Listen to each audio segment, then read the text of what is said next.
welcome back to the Mama and Manse podcast. My name is Christy and I'll be your host today. You can find me on Ravelry, Instagram, and Gmail as Mama and Manse. If you are new, welcome. I hope you see something that you enjoy and will decide to like and subscribe. And if you are a returning viewer, especially if you've been with me through most of the time that I've been podcasting, happy anniversary. We passed the 1 year mark a couple of weeks ago, right after I went to Vogue Knitting Live.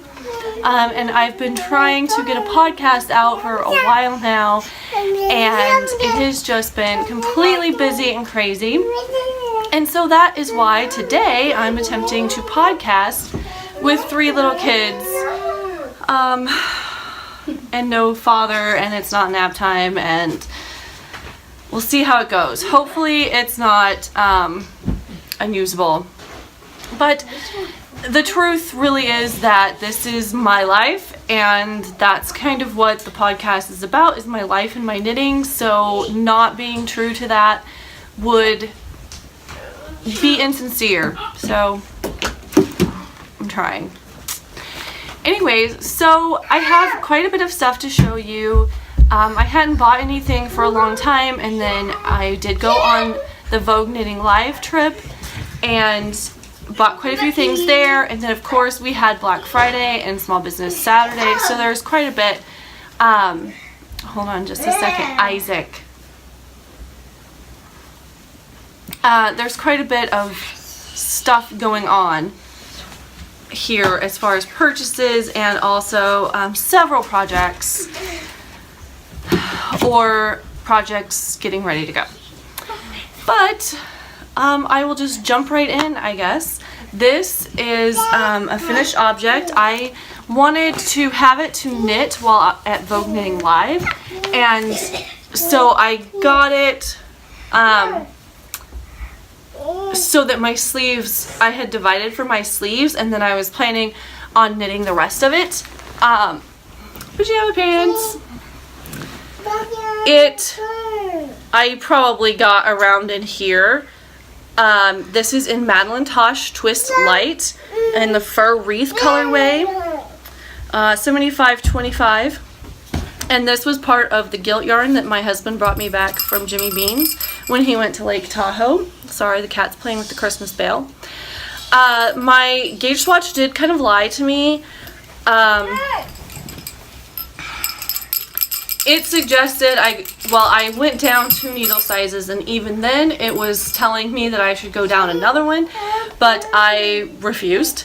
I did not want to go down to a 4 because I knew it was supposed to be really drapey, and she had originally called for like a 7. So I wasn't very comfortable doing that. I don't remember if I said this is the Pavement Sweater by Vera Valimaki. Oh, Violet, I'm sorry. I didn't want to keep going down and down because I knew it was supposed to be drapey so that it would be flowy and stuff. So I ended up looking at what my gauge was and doing the math, and decided that if I made a size smaller than I would usually make, that it should come out and I would have like 5 inches of positive ease. I do not have 5 inches of positive ease. I have worn this quite a few times, and so it is a little bit more stretched out, but it is nowhere near the size it should have been. It's much more fitted than it was intended to be and what my math said it should be, so I don't know if my gauge just really changed knitting this whole part. I did, because I was having to go down sizes, I was really worried about the neckline, because for the edgings it has you go down a few sizes from the regular needle, and you do your gauge swatch in your larger needle. And if I went down as many sizes as I did for my regular needle, it would have been down to a 1.5. And if I went by the millimeters, which I feel is a more accurate measure, I would have been on a 1. And a US 1 2.25 millimeters is Sorry, I'm gonna take this bell away from the cat so it's not ringing through the whole thing. Sorry, Pineapple. I felt like a neckline in a size 1, which is what I do socks in, would be much too tight and wouldn't have the stretch and just wouldn't be comfortable. And so I didn't do that. It called for a 2.5, I believe. I thought I had brought in the pattern over here, but I guess I didn't. And I went down to a 2. Hello, Isaac. Can you say hi? Hi, Mom. Hi. Yeah, so I just went down to a 2, and I was really hoping it wouldn't be too saggy and baggy, but I just couldn't. Hey, shh. I just could not justify going down to a sock gauge in my neckline. If I were going, I did alternate. I did not alternate until after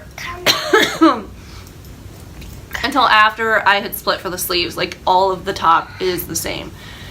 Okay, go play.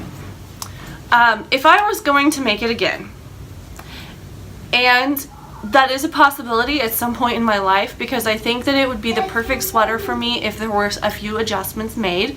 It is my favorite actual sweater. I have 2 other pullovers that I've made.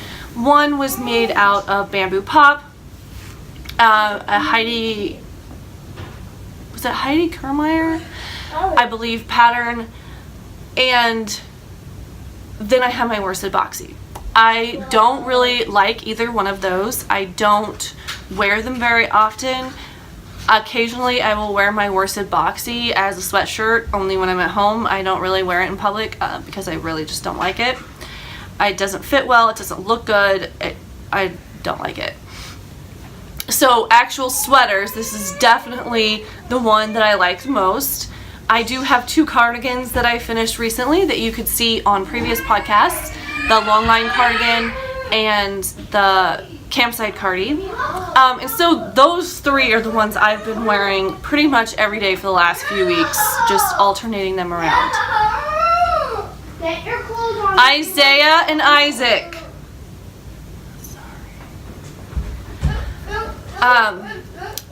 But if I were going to do this again, I would probably stay up a needle size from where I went, which I went down to. I would not go down at all for the garter edges. These aren't too tight, and of course my bind off isn't, but the neckline does bother me. I mean, I have room. It's not, but it is completely, it is completely stretched. It doesn't stretch out anymore. I wouldn't go down at all. And I did do the German twisted cast on for it, and this is as much as I have. You can kind of see the thing. The other thing, I would do more short row. You do short rows in the back so that the back is bigger, is thicker than the front. But as you can see, I have quite a bit of back showing. I would definitely go up more, and then hopefully it would be down more in the front. And I would make the sleeves longer. They're supposed to be 3/4, and really, when I wear it, it's my elbow. It's elbow length. Like, it doesn't really, when I first put it on, sometimes it's a little bit longer than my elbows, but once I move around, it seems to kind of pull up here, and the sleeves are too short. I love the length. I love the bottom. Right before you start doing the edging on the bottom, I found really confusing, but other than that, the whole pattern was extremely well written and all of that stuff. So I would do a few things differently if I were doing it again, but I really did enjoy it, and I went from, I think I only got to about here when I was on the Vogue Knitting Live trip, because I did some other things. But then I flew through the rest of it and got it finished in a couple of days, I think. I can't even remember now. But so So that's my first finished object. My second finished object is missing. So if my daughter, who's been stealing it, happens to come home, then I will share that with you and all the stuff that goes with it. And I'm gonna take a break because obviously my kids are not doing very well unsupervised. Okay, I'm back, and the bonus part of that little break was that I was able to find the other finished object that I had. So on the Vogue Knitting Live trip, I went with Knit Paper Scissors from Lincoln, Nebraska. She organized the trip and we rode up on a charter bus together, and we part of our like payment to her was that we had a swag bag. Isaac. So here are the swag bags that we had. They had fabric made with her logo on it, and they are by Daisy Girl Designs, who I believe might be in Minnesota because I think she did come by the hotel while we were there. It's a nice little over the wrist carrier, but also it's not teeny tiny. I always do my socks in 2 at a time, almost always, and so for me, the one skein sock bags are usually too small, so this is actually much better. A much better size for me. This is like the perfect size for most of the little projects that I do. And I do just really like, it has this cute little blue polka dot inside, and it's very well made. It's kind of denim-y on the outside. But included in the swag bag was also a pattern from Rowan. This is Nether by Lisa Richardson, and they are some little fingerless mitts. So we also had, and excuse the fact that these are now a little bit mutilated from being in here, but we had 2 25-gram balls of cashmere tweed from Rowan, and I don't think there's an actual color. They're 80% wool, 20% cashmere. But they are quite soft and delightful. The only thing is that this yarn does very easily split, or not split, but like I was trying to secure my tail a little bit more and it just came off. So it's very easy to pull it apart. It's pretty loosely plied, but that isn't a detriment to the yarn. It's just something to be aware of because I tend to try to pull on my casts on. Isaiah, can you go put that book up? I try to pull on it to try to keep from having that really wobbly stitch at the beginning, and that did not work out for me. Violet, come here. Do you want to see yourself? Come here. Okay. So I have gotten into not really being into stripes so much, and especially these little stripes weren't super attractive to me, and so I decided to color block them instead. And I apologize because these kind of look a little crappy because my daughter Emma has been wearing them. But, hi, do you want to come up here? Yeah, come here. Okay. Alright. Violet is going to help me. So I did one where the hand was gray and the teal for the cuffs and everything, all the ribbing. And then the second one I did in the blue and gray. I do like this combo better, so I had done this one first. And so Isaac and Isaiah, stop. Go and play. Isaac, you need to be quiet. I did end up liking this combination better, so I wish I had started with that one because then I probably would have done the other one the same way. And yeah, do you see you? The thing is with these that I made them to pattern, except I did go down a needle size because I pretty much always go down a needle size. These are pretty stretched out because Emma was ringing bells Friday and had gloves on underneath them and then them over them. But they are pretty short for my hands. I was trying to finish them while on the trip, which I did accomplish. But if I were making them for myself and taking my time, I would have made them quite a bit longer. But they are very soft and squishy and everything. I will say though that I hadn't looked at them really since Emma started wearing them. And granted, she is a 10-year-old, and here, can you hold this one? She is a 10-year-old who's been playing outside, and she went and rang bells and everything. They are looking kind of rough. I don't know if they're really felted or if they're just even the hand. Are you wearing one? Even the hand is kind of fuzzy and beat up. So I'm not really sure how well they would hold up. This yarn is very, very soft to work with. But I don't know, like, especially as a kid knit, I don't think these would work. But I do really love the colors, and it was so soft and warm. Are you gonna wear those? Yeah, okay. Okay, so that was a project that I took with me, or that I got while on the trip.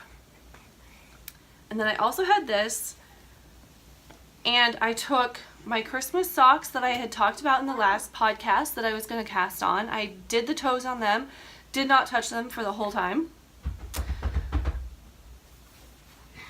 And that is pretty much, oh, are you going? Bye. That's pretty much all that I really worked on there. And I think I will go ahead and I will talk about stash enhancement if it is something that I am talking about in another way. And then I will do stash enhancement at the end, because some people don't like to see all the stuff. I don't know who they are, but then they can just skip it if they want. So this is my very cat hair covered. Isaiah, you going shh is louder than him. Please stop. This is from the Knit's Best Thing.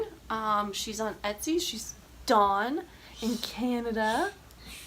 And I love this bag because the cardinals, I don't know if it's a Native American folklore, whatever, but my granny had told me that the cardinal, when you see a cardinal, it's your loved ones visiting you that have gone on to other places. And so it really resonates with me that cardinals remind me of my dad. I always think of that. Inside here, I have my Weihnacht edition. No idea. That my friend Andrea got me from Austria. Isaac, oh my goodness. And I've just been knitting on that. I mostly did this at the Presbytery meeting that I had after I got back.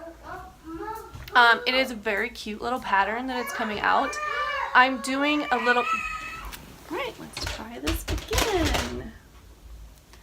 Okay, so I did decide this yarn seems like it... This toe seems pretty big to me compared to when I make socks for myself. Otherwise, so I did decide to put a little bit of a rib into it. So it has, I think, a 3x1.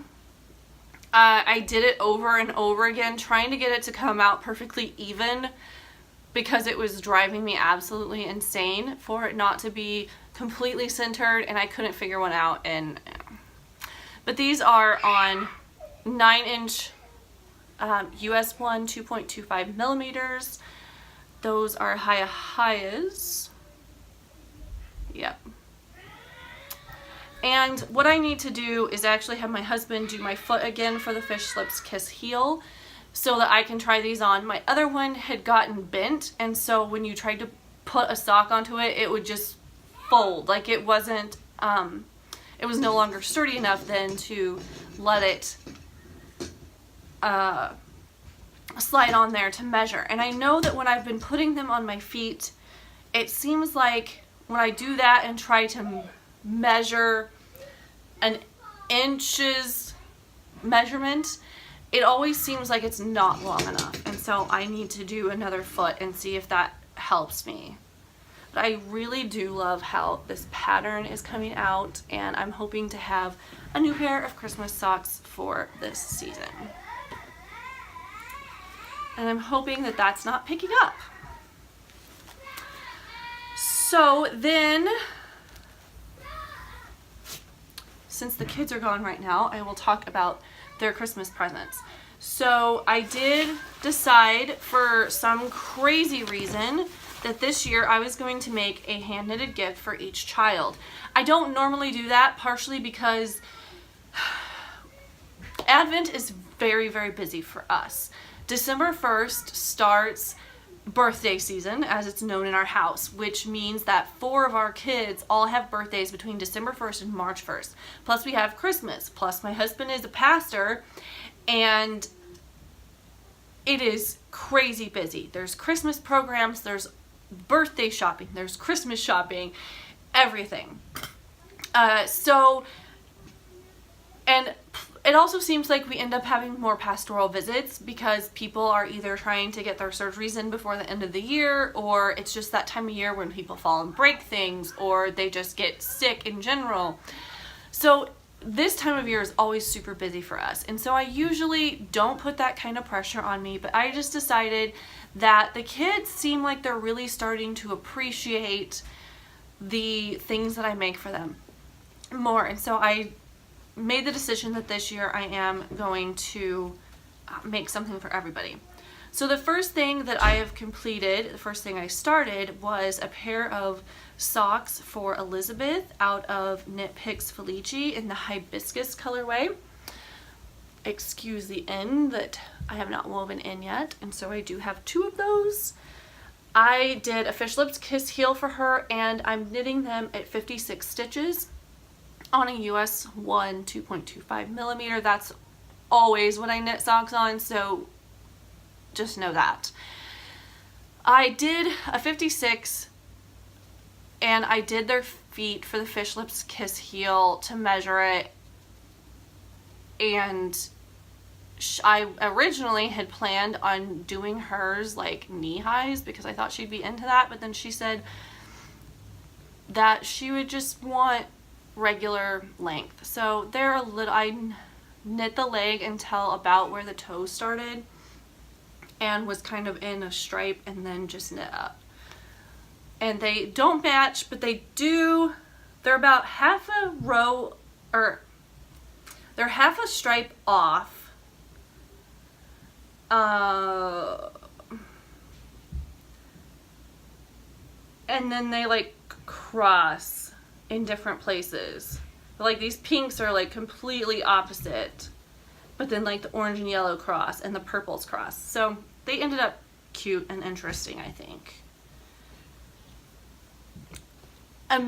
Something that was different about this hibiscus colorway from the other kinds of Felici that I've used is there does seem to be more of a tonal quality in some of the colors. The orange, not as much, though there is some, and the dark purple, not as much, but the light purple, both of the pinks, the yellow actually has a darker look to it, but there is more of a, not variegation, but a tonal quality that I don't normally see in the Knit Picks.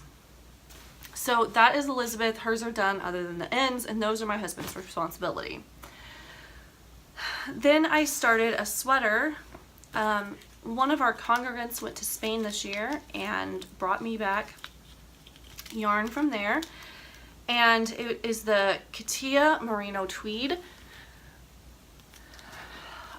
And it is 51% wool, 43 acrylic, and 6% viscose. They're 50-gram balls, and 87 yards. So she brought 7, and I spent a lot of time looking for a pattern that would really work with it. I really wanted a sweater. The second I saw this stuff, I was just like, oh, that is like a grandpa sweater that needs cables. But I couldn't find anything that,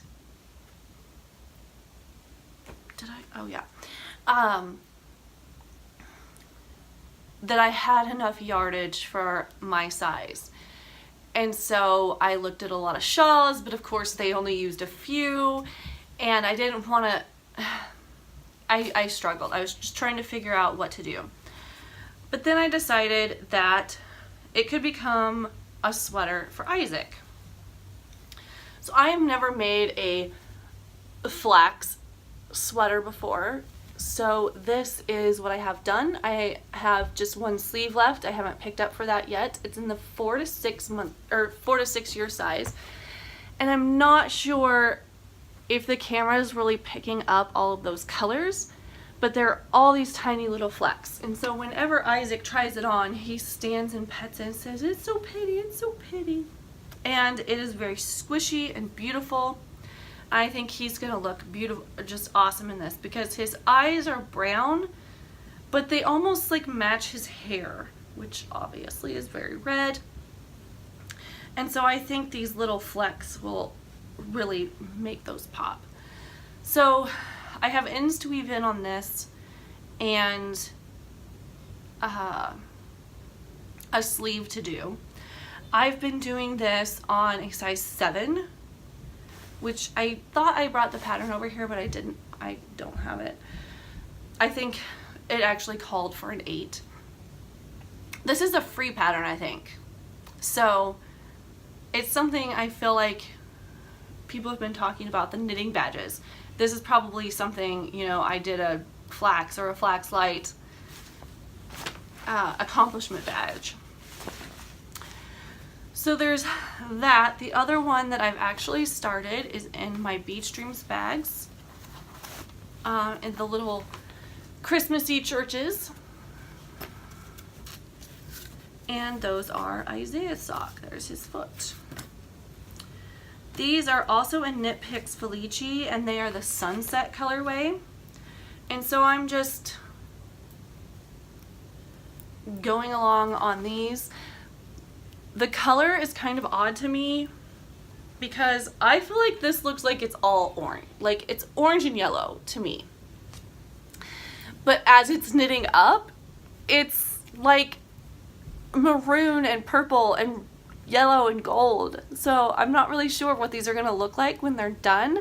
I am kind of happy that they're separated by 2 stripes. So even if they are kind of overlapping, like if the stripes are not exactly the same row starting.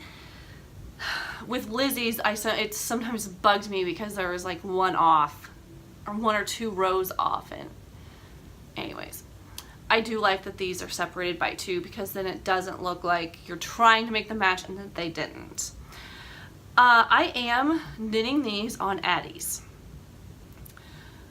I think that Violet had taken my Chow ones that I was using and wadded them up, and the cord has not gone back straight. And so I decided that instead of doing them one at a time, I was going to do them 2 at a time. And so I ordered a 32, no, I don't even know what I'm talking about. I had a 32, it wasn't quite long enough to do 2 at a time, because I was using them when I was knitting Lizzie's socks, and I found that they were very slick and faster to knit with. Of course the cord is not as good as Chow, but I do like the needles, I think, better. I did not split yarn as much. It was like my stitches weren't even touching. And so I wanted to get a longer cord to do them 2 at a time. I prefer a 47-inch cord when I am doing 2 at a time. So most places don't carry, most of the local yarn stores don't carry 47 inches. The other thing that's a problem is Addie calls a 2.5 millimeter a US 1. And none of the stores will carry the 2.5 and the 2 millimeters, and they'll call them 0 and 1, but that's not accurate because the US 1 is actually the 2.25. The only reason that actually matters, because I feel like everybody should go by the millimeters because it makes more sense, is because I need a 2.25 for making gauge for socks. So the only place that I've been able to find 2.25 Addies is on Amazon. And I also was able to get a 47-inch thing. I'm hoping that the cord will relax a little bit. It's not too bad right now, but you know, every once in a while when you're pulling it through, you know, it'll be up like this and that annoys me. But I have only been using them for this long because they got lost on the way here, and they went from like Texas to Omaha, which is like 45 minutes from my house, and then they went to Pennsylvania, and then they came back. So they've traveled all of the United States. Well, I mean, half of it, I guess. But I am really enjoying these. I won't go out and replace everything. And I've used Addie interchangeables before, and I hated them. Absolutely hated them. But these are pretty good for the socks. I am also doing a 56 stitch for him as well. He has been wearing his socks that I made out of the Perfect nonstop. And nonstop as in I've been having to tell him, how many days have you been wearing those socks? I know you can wear wool multiple times, but when it's been like 5 days and it's a pair of socks and they're starting to get like crusty on the bottom, you need to change them. Like, but they're his favorite. He's like, they feel great and I just love them. I love the pattern. And so he was definitely getting another pair of socks, partially so he has another one in rotation, but because he's probably the most knit-worthy in terms of how much he appreciates them. He adores them. So that will be his Christmas present.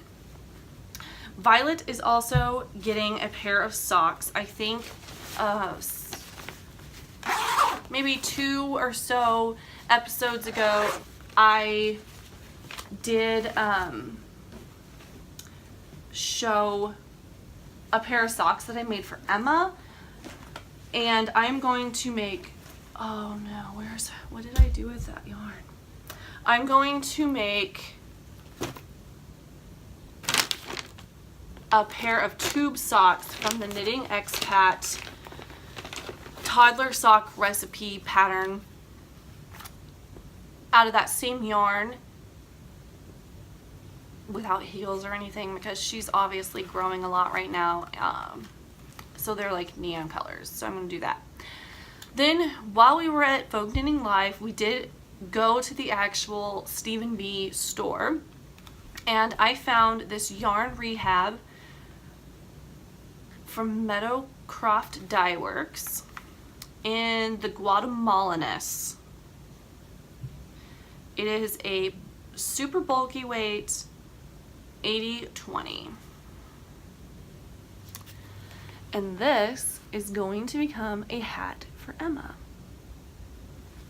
And I also, from Knit Paper Scissors on Small Business Saturday, picked up this pom-pom to go on top of it because she's loud and crazy, and that is exactly what this yarn needs on top of it. It is a Big Bad Wool pom-pom faux. It's really pretty, it's really big. It has a snap on the back of it, so I can sew the snap on rather than having it always attached. So those are my Christmas plans.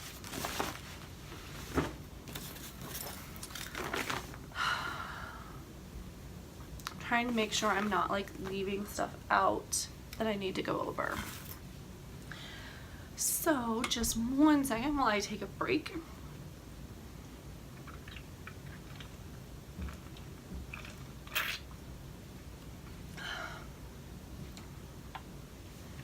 So one of the other things that I bought at Vogue Knitting Live, or no, at the Stephen B store, was this House of a la Mode yarn.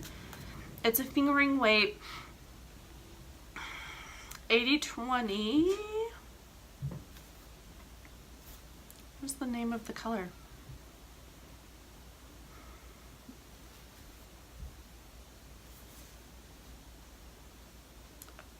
Oh, I guess it's the Huntsman. Sorry, I wasn't like paying attention.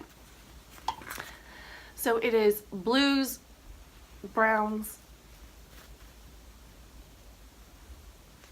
a little bit of green too. I mean, very beautiful speckling. And I was with Allison, who's Lofty Loops, and she picked up a color that was much more green, and I'm like, I would have picked up that color if you hadn't already picked it up. And I had been teasing her because she kept picking up either mauve or blue. Like everything she was knitting were one of those colors, and every yarn she looked at, she'd pick it up and she would be like, look at this, it's blue. And I'm like, oh, because you don't need another blue sweater. Because she was working on her Zweig, which is blue. So it kind of worked out that she bought what I would have normally bought, and she had actually looked at this originally, and she's like, oh, well, you're going to say I can't have blue, which she can totally have blue. But my point was, you need a little bit more variety in your wardrobe. So she had picked this up, and I was like, oh, that is really pretty, because normally I do not do browns. But I think as I've really gotten into the olive green, that it's letting me do some browns. And as soon as we got home, or that night when we were in our room, we were discussing what we should make out of our yarns. I already had Parisian Dreams by the Knitting Expat in my queue and library and all that kind of stuff. And so I was like, oh, this would work. And I showed it to her, and she's like, yeah, that's it. So I immediately picked that. I finished my pavement, and I was, well, really I was like stalk texting her because I was like 3 blocks from her house. And I don't go to Lincoln that much, but I also like haven't been in that part of Lincoln other than when my husband dropped me off there to get, so I could stay the night and meet the bus for Vogue Knitting Live. I hadn't been in that part of Lincoln in 5 or more years. More than that, actually. I think I still lived in Missouri when we had gone down to South Point. But anyway, so I was like creepy stalking her, or creepy texting her and being like, I'm really close to you, because I'm a creeper. Anyways, she was wanting to cast on her pavement, which is what she was going to make out of her yarn that she bought, which was also House of a la Mode. And so I'm like, you know what? Screw it. I am going to cast on the Parisian Dreams with my House of a la Mode, and it will be like this whole like Vogue Knitting Live roommate sweater off, because we bought each other's colors, we bought the yarn together, we bought the same brand. It's just like a complete souvenir thing. And so we kind of turned it into a slight challenge. I'm trying to like get her to keep working on her Zweig because she really needs it, instead of really going into the pavement, because my sweater had the whole like up to about here down is lace. So I did not gauge swatch. I stayed with the same needle and made a smaller size, because actually you are supposed to, let me see, you're supposed to have 4 to 6 inches. And my measurements means that one size has 3 inches and the other size has 8. So there wasn't a size that was actually in that 4 to 6 range for me. And once my worsted boxy turned out so awful, I'm really scared of making something with way too much ease and hating it. And so I did go with the smaller, but I do think that staying with the same needle size and the fact that it's lace is really going to open it up more, and so I'm hoping that that works. The other thing is that the first 3 sizes of the pattern are 16.5 inches right here. And then the other ones, from the rest of the sizes, the last 5 sizes, are 20 inches. So I am going to be making the smaller, but doing the larger size in length because I'm 5'9", and most of the time I wear leggings. Today, obviously, it is pajama pants. You should feel privileged that I put on makeup and a bra just for you. So I am gonna make it longer because I need to, but Allison, if at all you focus on your pavement, you are going to beat me out of the water. The fact that I don't clean my house and knit a lot is not going to save me on this one. It is so slow. Each repeat of the chart is 40 rows. So the back of just the front is lace, and then the back you just kind of, you know, so half of it is stockinette in the round, and the other half is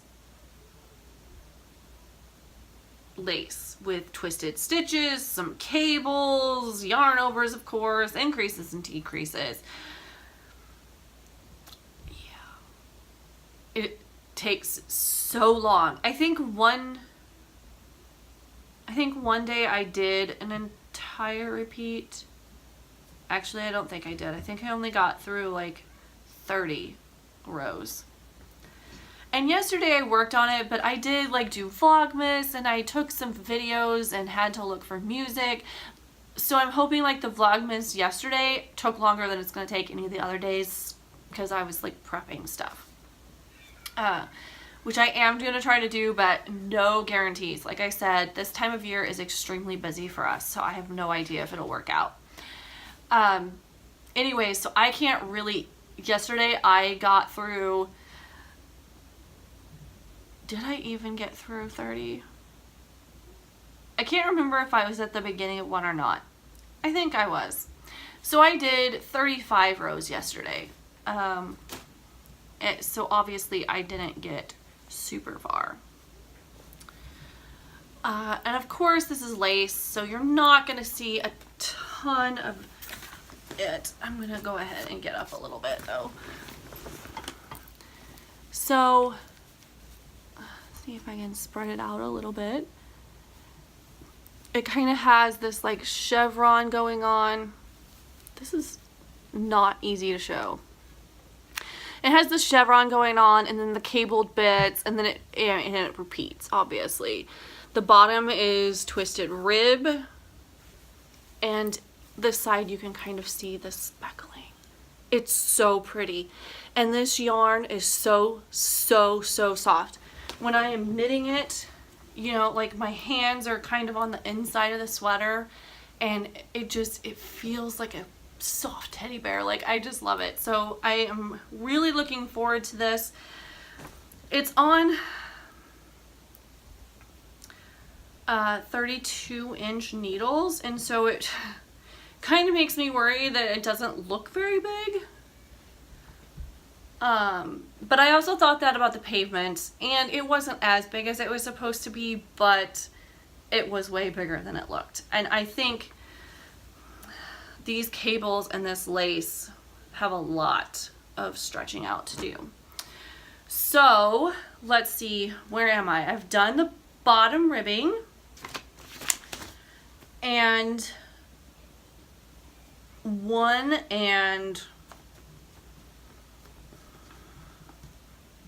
7/8 of a repeat out of 3 3/4, I believe, before I split for the sleeves.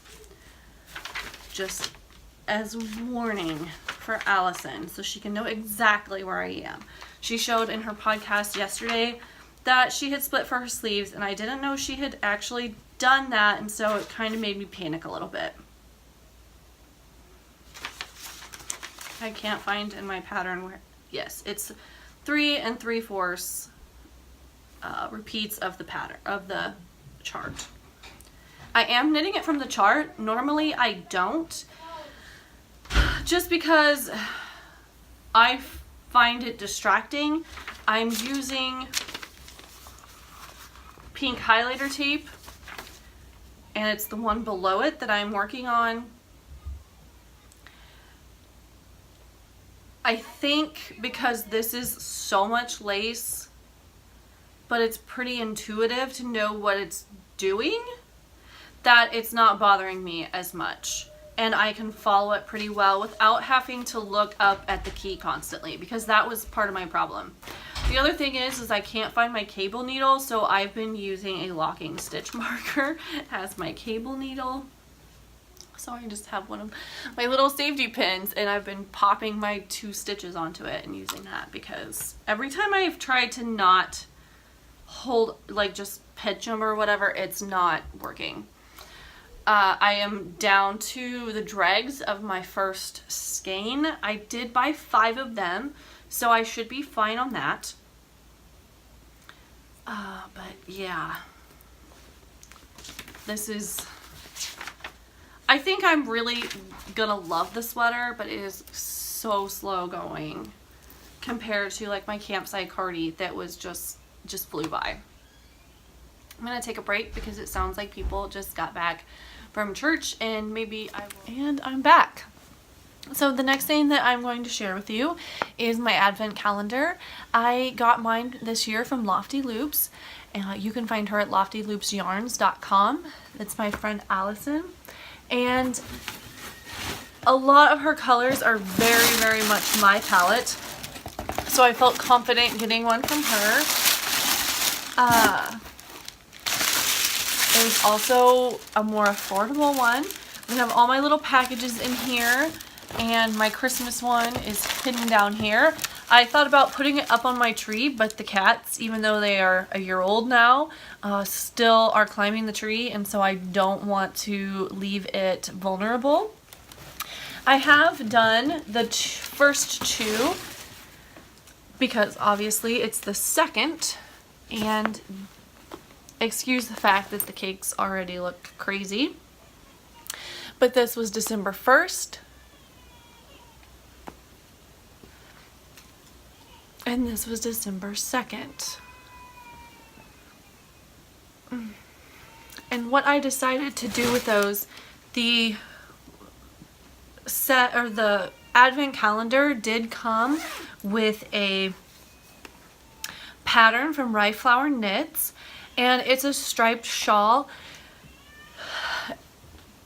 but I am enough OCD that I didn't feel like I could just randomly put the skeins in as they were coming out. Like, I would want more of a gradient or rainbow or something, and I knew from Allison that there wasn't like a progression of the colors, so I decided I wasn't going to do that.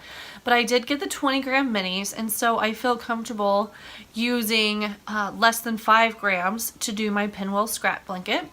So here are my first 2 squares, and I just I kind of laugh about this color because, as I was saying, Allison has some very specific colors that she makes things for herself, and this is a very Allison color.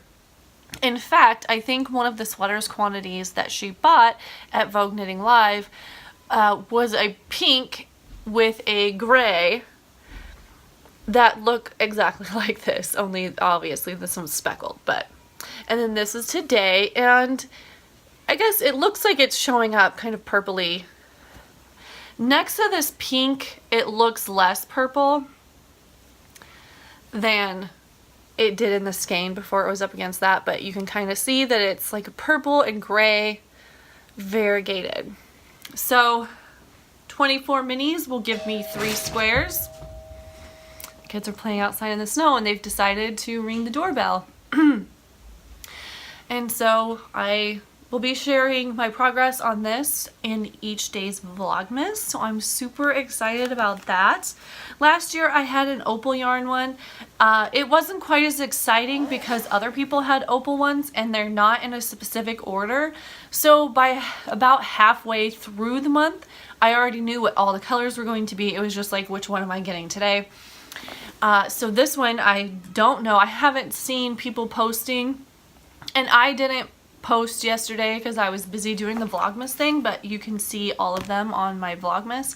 I'm going to try to get that to go through the whole month. We will see how that goes. It is a very, very busy month right now, but so far so good. And that is living in another Daisy Girl and Company that I got for my birthday. It has the window in it, which I really like. It looks really messy right now because I have my knitted knockers pattern and my pinwheel scrap blanket pattern, which is kind of funny because it is obviously either a well-used or very abused pattern. It has lots of coffee stains and all that business on it, but anyways, so that will continue to live in this bag, and then I will have 3 full squares out of the 24 because each pinwheel has 8 colors. So that'll be fun, and I'll have those special squares that I always will know are from my advent calendar.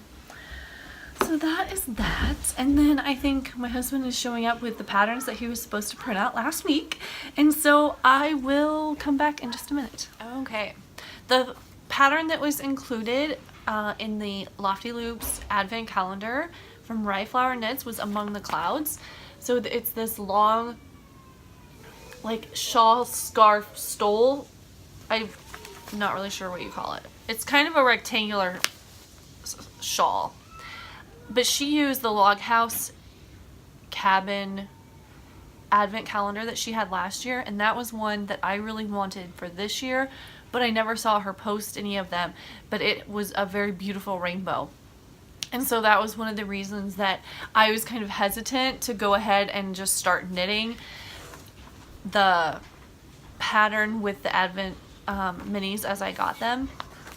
But I do have the pattern so that I can plan something out and make it at a later time. Are you going to do something weird? No. You're not even in the camera. Now you are. Another thing that yesterday I was talking to Allison when I was, are these going to be in some kind of order as we go? And she's like, no, I didn't plan them like that. And she said there's a new pattern by Skananigans, who is Melissa Alexander Loomis, and she's Skananigans on Ravelry and Instagram, but she put out this pattern and it's called Northeasterly, and it's another scrap thing, but it's in these lines and they're little chevrons, and you can just make it as big as you want, and your minis don't all have to. Isaac, you can kind of see it's a black and white picture, so you can't see a ton, but you can see that the stripes are different widths, so you could have a different amount and just knit as long as you want that, or however much you have of that particular thing. So I'm not doing that with my advent minis, but I am going to start one of these blankets. If nothing else, it will be, I had asked a question, I think on Instagram, of her to see how much is like the least amount that you could use, because some of I have really small leftovers, might be good for that, and then some of my other ones that I have a lot more of, and once I knit one into a pinwheel scrap blanket, a pinwheel, and then if I have a ton left, I might make 1 or 2 minis for like trading or sending to people. But after that, then it's kind of what are you going to use it for? I mean, heels and toes if it's enough, but I think that I will make one of these. I don't know if I will make like a huge blanket, but Violet is very, very into cuddling with things and blankies right now, and so that might be something that I could let her have. Though truthfully, I might just have it as a couch blanket for myself. The other thing is that if you follow her on Instagram, hopefully I think this will be up before her coupon runs out, but all day today, which is Sunday the 2nd of December, she has a code. If you go back and look at her post that shows this blanket, I think it's actually this picture, there is a code so that you can get it for free, and it is for fingering or DK, which you could also use fingering held double for, and it looks like it's going to be really fun and whimsical and not so square. Okay. So go and follow her on Instagram and get that code. Then I think that I'm going to kind of segue into dream knitting. So one of the other things that I picked up from the Stephen B booth at VKL in Minneapolis was this Mad Tosh Brienne of Tarth Battles a Bear. It is copper stellina. It's Tosh Merino light plus copper. So it's 90% merino wool, 8% acrylic, and 2% stellina. Fingering weight, it's a single, and it is, I think there's like every single color hiding in there, and I'm not sure that you're seeing the stellina at all. It's snowing again pretty hard here, and so it's gotten darker even since I started podcasting. I can see a little bit, but sometimes you can't tell when you're recording, and then it actually looks pretty good on the camera, but it is so beautiful. However, there were only 4 skeins, and I normally knit about a large in most of the garments that I've been knitting. Nice foot. I usually buy a 5 skeins because it seems like I get really close to the end of the 4th, or I actually need a little bit of the 5th. But also when it's hand dyed, it's not like I can just like run to Hobby Lobby and get another skein. And so I was a little bit worried about it, but I looked and looked and looked at lots of sweater patterns after I came back because I just couldn't find the perfect thing for this, and I really, really love this ridiculously moody, rainbowy, coppery yarn. And I found about 5 patterns, and so I asked my roommates from VKL, my husband, and my knitting friend. And some people picked more than one, some people picked only one, but each sweater only got 1 vote between the 4 of them. Between the 4 of them. So, there was no consensus. And so I didn't really decide because I couldn't. And then I saw this sweater, which is Gin by Josie Paquin. And it comes in a short version and a long version. I think the long version is the one with the stripes, but I'm not going to do the stripes. I'm going to just do this this yarn. I may do the 3/4 sleeves rather than the long sleeves like is in the short pattern. But I was really looking, I wanted a V-neck. And so like all the ones that was one of the things I searched for were V-neck sweaters. But I do like that it has the split hem, and it's just lovely. And so that is what Brienne of Tarth Battles a Bear is going to grow up to be. And that is another Stephen B purchase. Stephen B got a lot of my money at that. And also, I'll throw this bag in there. I got a ridiculously obnoxious Stephen B made me do it. Also, that's kind of my hashtag for my sweater because Allison made me do it.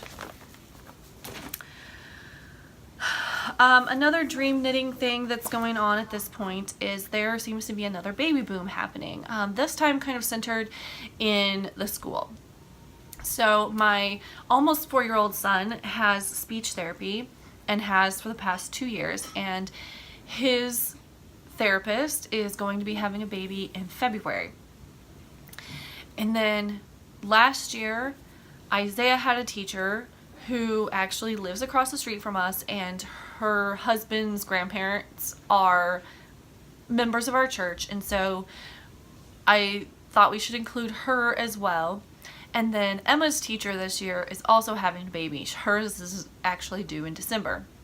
And so I got some Universal Yarn Major to make some baby blankets. However, all 3 of them, actually everybody I know right now that is having a baby, besides my friend Kirsten, we haven't really talked about if she's going to find out what hers is. Nobody's finding out what the gender of their baby is, which makes it really hard to make things for them. So I picked mostly gender neutral stuff. I probably will not make this unless I wait until after they're born and it happens to be a girl, because while our family believes that colors are for everyone, even I wouldn't put a pink and purple blanket on a boy. So that one will maybe be saved, I don't know, or maybe for Violet. I plan on making square blankets out of these, basically using the dishcloth pattern that I use. I think it's Grandma's favorite, like Gramma, not grandma, grandma. And just weighing, and when I get to the halfway point, start my decreases. So Emma picked this one for her teacher. I don't know if these have colors on them or not. Yes, this is Silver Blush. Looks kind of rough. It's gotten wallered around because I got these at Imagine It on Black Friday. So she decided that this hat would go well. This is Cascade Cherub DK. It's yarn that I bought. I bought this yarn both when I was pregnant with Isaac and with Violet to make baby hats. Violet, I never noticed with Isaac, but Violet does seem to have some sensitivity to wool. It doesn't seem that she does now, but if I wore a shawl when she was little, a little baby, and she kind of rubbed her face on it, she would get splotches. So this is a 55% nylon, 45% acrylic, but it's super, super soft, and it's great for the baby hats. So Emma is actually going to knit the hat for her teacher, and I'm going to do the blanket. But we thought those go knit together nicely, and that she's actually due before Christmas, so we need to get that started. And then with this blue and gray, we paired it with another gray that kind of, I think, goes with the darker gray that's in it. And even though this is blue, I feel like that's more of a gender neutral choice. The other thing is, when Violet was born, there were tons of people in town that were having babies, and almost every single one of them was a girl. And this time around, I feel like they're all gonna be boys, but obviously I don't know. But that's another choice. And we didn't pick out a hat for the purple one because I'm not really planning on making it unless somebody has a girl, but I do have a pretty bright pink in that cherub that I could make one. And then the last one is this much darker gray. Now I think that this, which is graphite, the blue one was pebbles, and the pink and purple one is whirl. I think this looks like a storm cloud. And so I think it should have a rainbow hat to go with it. I personally think rainbows are for everybody.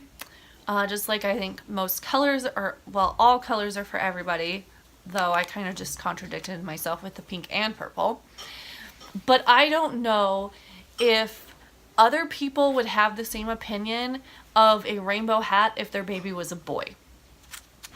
I don't know where everybody would stand on that. So this is my idea. I don't know if that's what we'll do. I do have quite a few different like greenish blues and things like that. But I just thought as much as this looks like a storm cloud, a little rainbow head peeking out of it would look adorable. This was something else that I got at the Stephen B booth at Vogue Evening Live. It is Mad Tosh. It's Tosh Merino Light with Holo Glitter. The same composition as the Brand of Tarth, 90 Merino, 8 acrylic, 2 stellina. And when I first saw it, I immediately picked it up and said, this should be knee-high socks for Emma. They're glittery, they're obnoxiously bright, they're tons of colors. However, it's a single. And I didn't think that would be smart for socks. So I think what I'm dream knitting with this now is to make a sock head hat and use it and just have a really fun, crazy hat. I have been being a sub para at the school, at the elementary school where my kids go, and when I do that, I oftentimes have a recess that I'm supervising, and so a few hats would be nice. My resistance hat I don't wear to school because I don't know if it would be a problem. So this would be nice and still crazy. And plus my snow boots are like this color purple. And so that would be super fun and I would match. The only other dream knitting thing that I have would be this Lazy Bee yarn, which I picked up at Knit Paper Scissors. It is a self-striping 90-10, and it's under the mistletoe and Christmas lights.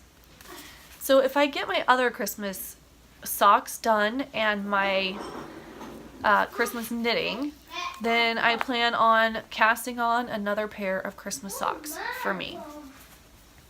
And this yarn does look more plump, even though it says that it has 480 yards.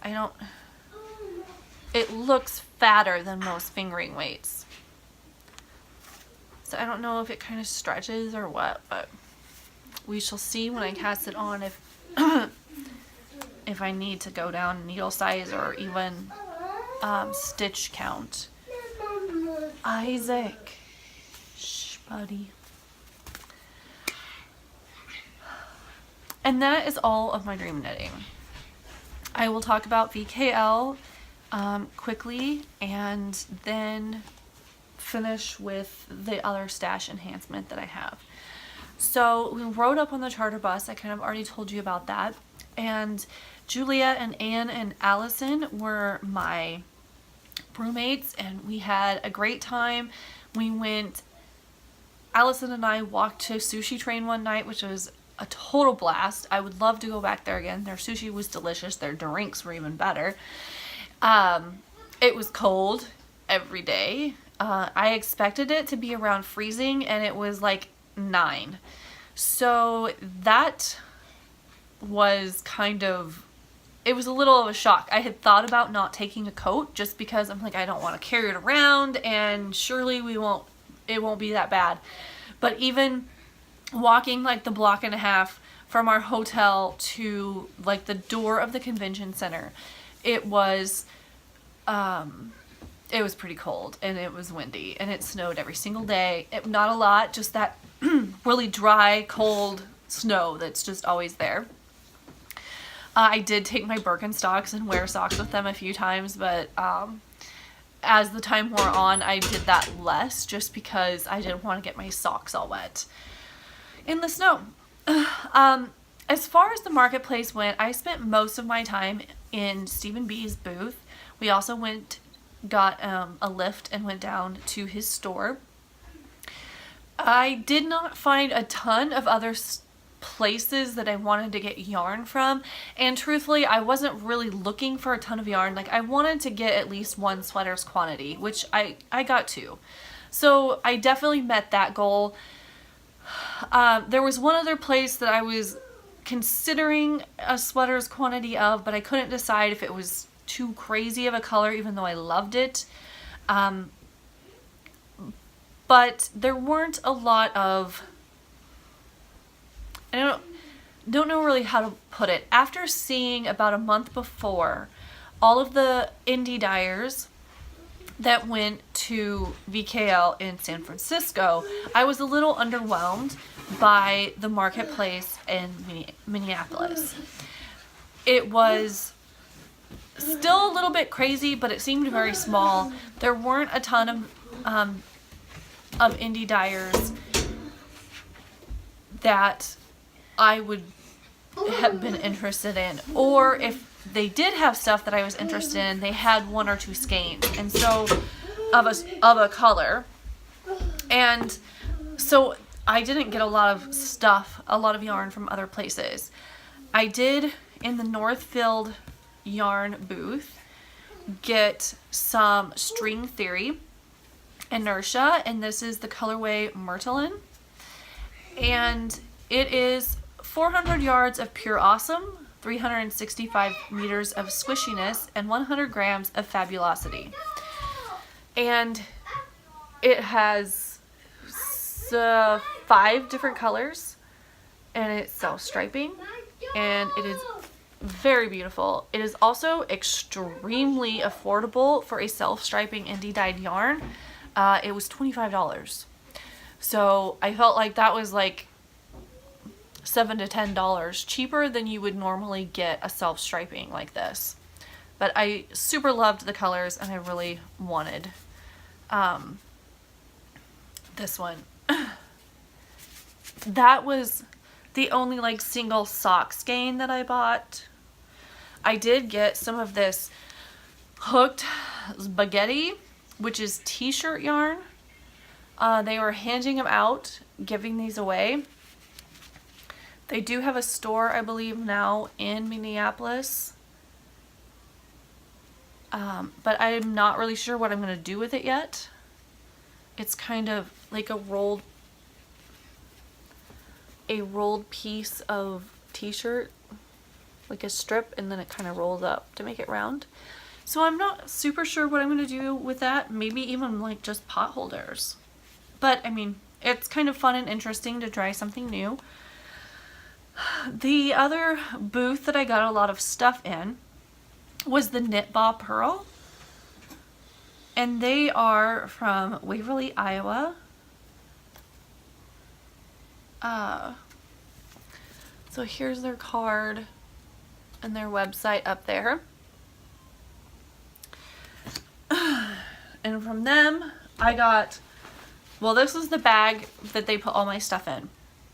And so I think I'm going to start using this as my like podcasting bag, so I can just throw stuff into it and keep it until I podcast the next time. I got this, it's actually a fluff classic lunch bag, but it's a perfect little project bag. It has a snap closure. It's a decent size. It has a cute handle, and I just thought it was adorable.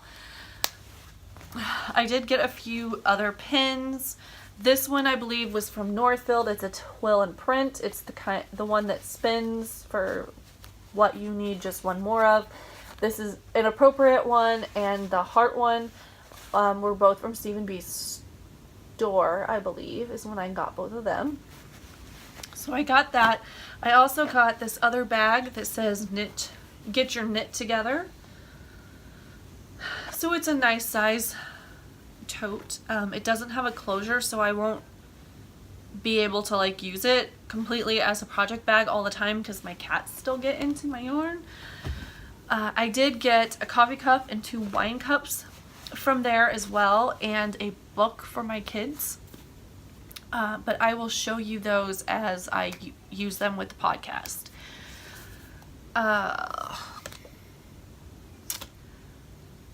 I think that is all of my stuff from the marketplace.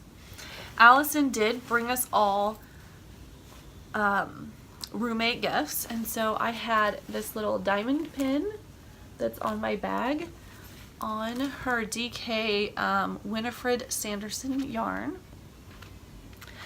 I'm not quite sure what I'm going to do with this yet. I'm thinking a hat or mitts. It is nice and soft and squishy. Her DK is what I knit my campsite cardie out of, and it is just sublime. So, okay, she also gave us a stitch marker from Crafty Like a Monkey that I think are going to be part of her monthly club. But it says make a change on a little pitty for a little stitch marker. And we did run into Corey Eichelberger, who I had met in Omaha a year ago in October, I think. And since she's iRock Knit, she made these little stitch markers that are a rocking chair. I don't know if you can see that. It's blowing out really bad on my phone. Oh, the other thing I got from Knit Bob Pearl were these micro markers, rainbow stitch markers. So it comes in this tiny little tin, and they are itty bitty, which I appreciate and need because I feel like when I'm knitting with smaller circumferences that my stitch markers are actually making more space in between my stitches than I want. So these two I've been using when I'm doing heels. I can't hardly hold on to them.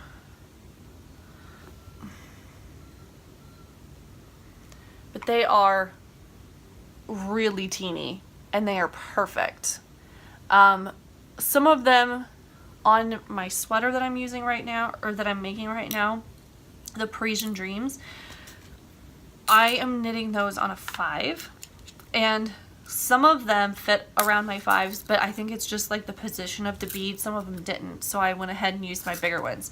So I would say that they're good for floor down, and I really appreciate having those. Plus, a lot of this is my preferred, like the metal ring with the little bead are my preferred stitch markers. But a lot of those have disappeared since Violet learned how to climb onto the furniture, because she takes everything and dumps it, and I'm sure there's about 50 of them in the couch cracks. But we can't get to it. So having some more, and especially little ones, and in a thing that is, it has a slide, and I mean, it is pretty securely closed. My other one she can now flip open, I think. So she can't get into this one, so they're a lot more safe, and that's nice. So then, as far as my classes go, I had an absolutely amazing time. I took 2 classes from Nathan Taylor, who is Sockmatician. He has a podcast and a yarn line, and now he has a distribution website for getting that yarn to places. I talked about in a previous podcast, I think the last one, that I taught myself double knitting so that I could take these classes, and I took both lace and shaping in double knitting classes from him. They had a lot of overlap because lace is kind of shaping, but the shaping class did go into short rows and things of that nature. So this was like the shaping handout. And it really, really, really fried my brain very quickly. The first day I was just like, the classes seemed a lot longer than they actually were, just because I was so much information and difficult techniques, but very, very useful. I will say that from that class, the thing that I have used most, which I'm not double knitting anything right now, so of course I'm not really using this specifically, but he taught us a new way that he had just come up with of doing the slip slip knit without doing any slips, and that is wonderful. I am completely and exclusively using that on my Parisian Dreams sweater because there are a lot of SSKs, and it is wonderful not to do all the slipping and moving and blah blah blah. So that is something that I am so grateful to know. And also he did talk about a different way of doing the center double decrease depending on what stitch you want on the top. I am not using that one on the center double decreases that are in my sweater, just because she designed it with the regular, and I don't want it to look different if I put a different stitch on top. But anyways, I also, from Nathan, went ahead and got his new book. It's a beginner's guide, and so it's not super relevant to me, but the book was so beautiful and I just loved it. There are some patterns in it, like basic patterns for people to learn on, but the photography is really amazing. It's very straightforward, and as I'm teaching more people, kids and adults, to knit, his way of explaining in words really was so straightforward and more understandable to someone who doesn't know what slip one purl-wise or insert your needle knit-wise or anything like that means. So I thought that this would be something I could use to help me teach, even though I obviously don't need to learn how to knit. But there's a lot of really nice photography. I'm looking for the really super funny picture, and I thought it was way in the back, but now I'm not seeing it. Oh, there it is. So this is a picture that he showed us during the class, and he was actually wearing the exact same outfit. So he held it in front of him, and it looked like it was part of him anyways. But it's very beautifully photographed. I did have him sign it while I was up there. So I do have a signed copy. I'm super excited. And I also have 2 Sockmatician badges. I got both the sock and the white logo. But I had an absolute blast. He was a hoot. Laid on the table. His jokes were hilarious. It was just so much fun. And I had my resistance hat with me, and a famous knitter asked to take a picture of something that I had knitted, and like I got all like teary-eyed. I was like, oh. So that was a huge exciting thing for me. That's the first time I've ever taken a knitting class in person. I've done some craftsy classes obviously, but not you're in the room with this amazing person that you know through social media and stuff like that. So that was very, very exciting for me, and I'm thrilled to have learned all that. The classes did have overlap, which at first I was worried about, but then day one my brain was completely fried, that going back the next day, everything that we'd already done then clicked for me very well, and so it was absolutely not wasted time to have 2 that were really similar. There were different things in both of them, and so I'm really glad that I did that.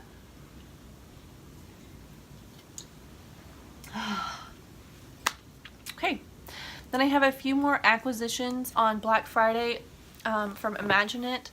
I also picked up some Wisdom yarns. Sock yarn. I thought that these might be good for socks for the girls or for me or whatever. This one is Surf Shorts, and self-patterning yarn creates a Fair Isle pattern. And it's maybe called Techno. Yes, Techno. Does this one make a pattern or just stripes? I think this one will do stripes, and this one will be like the Fair Isle, like perfect and stuff. I think I got a pair of size 7 Addy Flexi Flips to finish the sleeves on Isaac's sweater, because my 12-inch circulars, which is how I normally prefer to do the arms of sweaters, were just not quite big enough, and I had not even decreased. And it was really hurting my hands to try to move it and pull it and all that kind of stuff. So I went ahead and bought Addy Flexi Flips in size 7 so that I could do his sleeves, and that's what I did those on. This was on Small Business Saturday. We went down to Lincoln to knit paper scissors. Here's her little logo. And I had seen this at Stephen B, but I knew that she carried Perfect, and so I went ahead and waited and got it from her. It's a rainbow.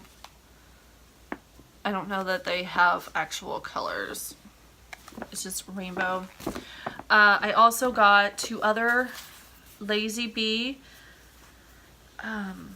These are both self-striping, and I couldn't choose between dark rainbow and light rainbow.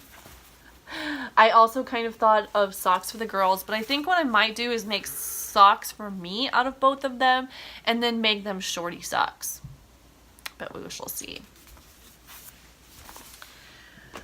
And then I also bought a... Oh, I showed you the pom-pom already. And then, as you can see, like, I had a pretty strong rainbow theme going on, and then because of the amount that I spent, I also got to pick a free yarn.